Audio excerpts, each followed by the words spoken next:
नाम बदलकर नाथुराम गोडसे नगर करने का कार्य करेंगे। মহাত্মা গান্ধীর উত্তরাধিকারীদের ধ্বংস করার শপথ এবার অখিল ভারত হিন্দু মহাসভায় ডাক দিল। নির্বাচনে জিতলে এবার মিরাটের নাম পরিবর্তন করে গান্ধী হত্যাকারী নাথুরাম গডসের নাম রাখার সিদ্ধান্ত নিয়েছে।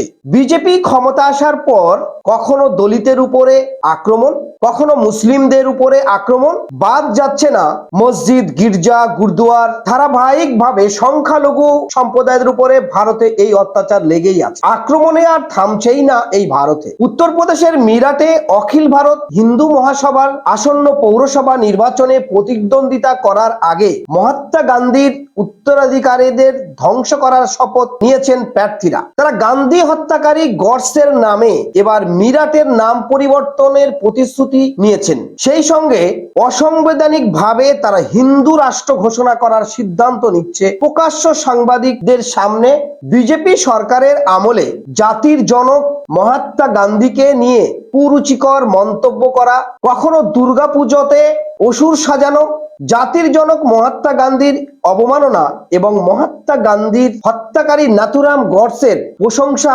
বিজেপি সরকারের আমলে আর থামছেই না। জাতির জনক মহাত্মা গান্ধীকে এই অপমান অপদস্থ বারবার উঠে আসছে এই ভারতে।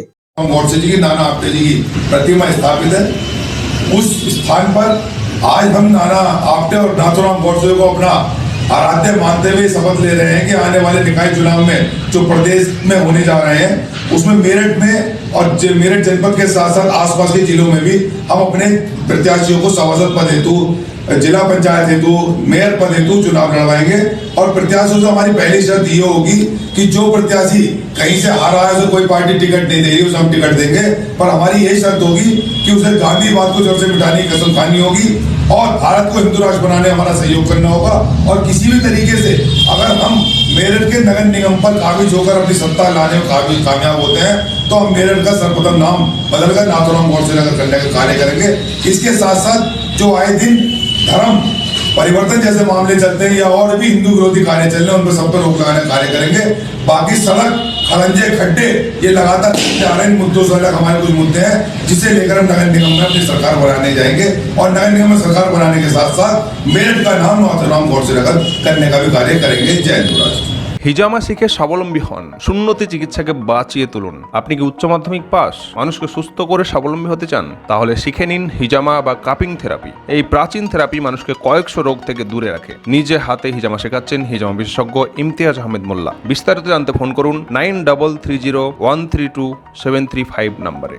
উত্তম চিকিৎসা হচ্ছে হিজামা। বাচ্চা ছেলেদের যেভাবে চক দিয়ে মারা যেরকম অ আ লেখা শেখায় আমাকে সেইভাবেই শিখিয়েছে। স্যার নিজের সন্তানের মতো শিখিয়েছে। স্যারের কাছ থেকে ট্রিটমেন্ট একদম হাতে খড়ি আমার এখান থেকে শেখা এবং তিনি হাত ধরিয়ে ধরিয়ে যেভাবে শিখিয়েছে তাতে আমরা খুব গর্বিত ইমতিয়াজ স্যারের জন্য। আপাতত আমি 3 মাসের ট্রেনিং করছি। সপ্তাহে 2 দিন ক্লাস থাকে, একটা দিন থিওরিক্যাল প্র্যাকটিক্যাল ইনডোর থাকে, আবার যেখানে যেখানে আমার ক্যাম্প হয় সেখানে ছাত্রদের নিয়ে যাই। আমি আমার ছেলেদেরকে হাতে ধরে, এখানে তো ব্লেড ধরা আর্ট, সব থেকে ইম্পর্টেন্ট জিনিস কাটিং পারফেক্ট হতে হবে। কাটিং এত মিনিমাম ছোট হতে হবে, 24 ঘন্টার মধ্যে কাটিংটা জুড়ে যাবে, পেশেন্টের কোনো কষ্ট হবে না। এইগুলোর উপরে খুব আমি জোর দিই যাতে পারফেক্ট কাটিং হয়। উচ্চ মাধ্যমিক পাস করেছে, একটু বিদ্যাবুদ্ধি আছে, বললে কথা বললে ইনস্ট্রাকশন ক্লাস দিলে সে শুনতে পারবে, বুঝতে পারবে। তাদেরকে বাছাই করে নিয়ে এবারে আমরা আমাদের হিজামা করার জন্য হিউম্যান বডির যে নলেজটুকু প্রয়োজন এইগুলোর উপরে বেসিক ফান্ডামেন্টাল জিনিসগুলো আমরা এদেরকে শিখিয়ে দিচ্ছি। হিজামা একটা প্র্যাকটিক্যাল জিনিস এবং সেটা প্র্যাকটিক্যালি শিখতে হবে। আমি